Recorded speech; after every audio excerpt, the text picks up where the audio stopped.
Hey everyone, Michael C. Welcome back to Chelsea World. Welcome back to a brand new video. I hope you feel great and you keep doing well. If you're new here, make sure to subscribe and join me on this journey into the Chelsea world.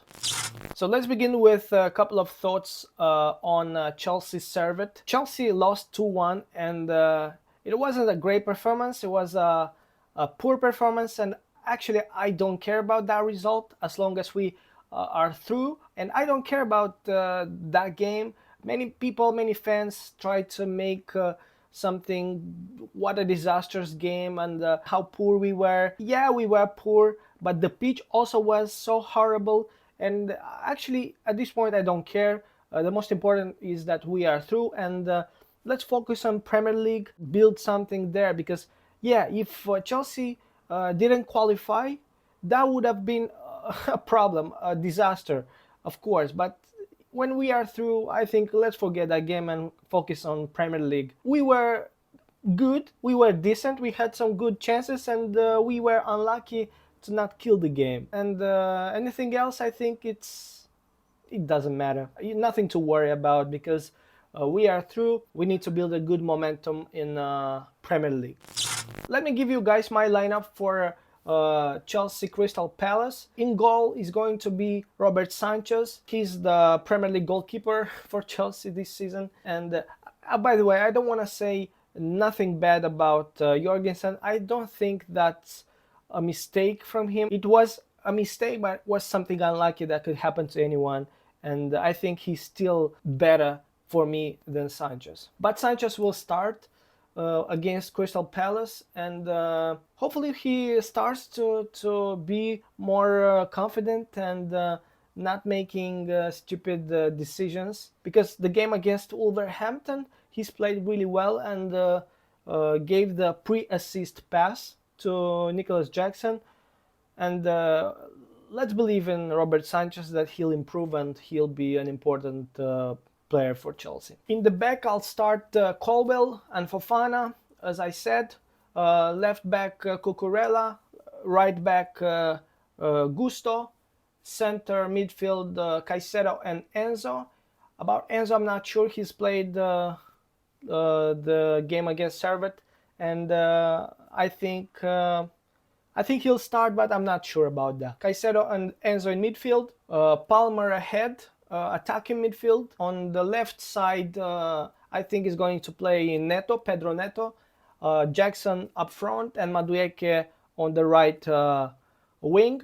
And this is my lineup. I think Chelsea is going to play the same football against Crystal Palace, and the only difference we'll see is instead of Mikhailo Mudryk is going to play Pedro Neto, or maybe we'll see Joao Felix, who didn't play against Servette, and that's the only difference. But the rest is going to be there, and Chelsea needs to build this moment, needs to win against Crystal Palace at home before the international break. And if we get the win against Crystal Palace, we'll have 2 wins in a row and we'll go up in the table, which is a very good thing for Enzo Maresca, for the squad. It's easy to fall in that trap that Chelsea are back and Chelsea are going to win every game and maybe we're going to win the Premier League. It's not like that. And I understand the enjoyment we have right now because we won, and now we believe in ourselves. That's good, but we need to build the consistency in order to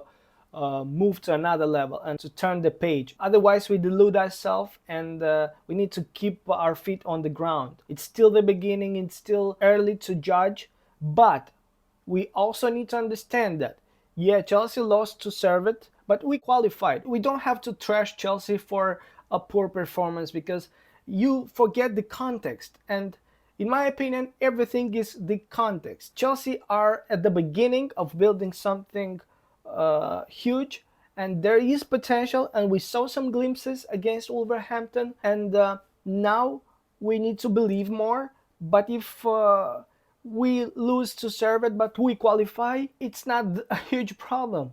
It's more important to win in the Premier League as well, like we did against Wolverhampton, and slowly building this confidence, because this way you have a bit of success. In my opinion, you need to look everything into the context and judge the football in the context. Of course, there is going to be inconsistency. Chelsea is not a consistent team at the moment. Are you surprised? I'm not surprised that Chelsea lost to Servette. And I would not be surprised if we play a draw against Crystal Palace. But I'm still positive, and I'm not gonna say like, oh, everything is bad, everything is wrong. No, it's all right. It's up and down, but you need to look at this picture through some healthy lens. You need to understand the process, you need to understand where everything is headed. And at this point, I'm very positive. And hopefully, we're gonna improve. And as well, we have some news that Chelsea could sign another two players. At this point, while I'm recording, transfer window is still open, and Chelsea could sign another two players. They say Sancho is almost done. They have agreed the personal terms. Osimhen is another story. I don't know if Chelsea can sign him, and we're gonna see. But if Chelsea sign Sancho, I think Mudryk is not gonna play anymore in Premier League. He's only gonna play in Conference League. Sancho is a good one. It's a very interesting player who's playing on the left side, right side, and is he going to bring us quality? Of course. Now we'll have many players who can take one-on-one. So people who say that Chelsea needs to go to sign Victor Osimhen, they are so confident that Victor Osimhen is the answer for Chelsea, and Chelsea needs to spend a lot of money for Osimhen. I heard that when they also said about Lukaku. Look what happened. Chelsea has a structure for salaries. They don't want to reap this structure just for bringing Osimhen, who is not somebody that guarantees you 25 goals a season. You know what I'm saying? So I don't understand these people when they speak so loud. They say that we need to go to buy Osimhen. We already have Jackson. And the difference between Osimhen and Jackson is that Osimhen won the Scudetto 2 years ago. He scored last season, if I'm not mistaken, 17 goals like Jackson.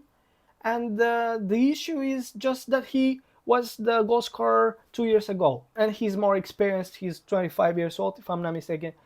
So that's the only difference. But in my opinion, he's overrated. He has so many personal preferences.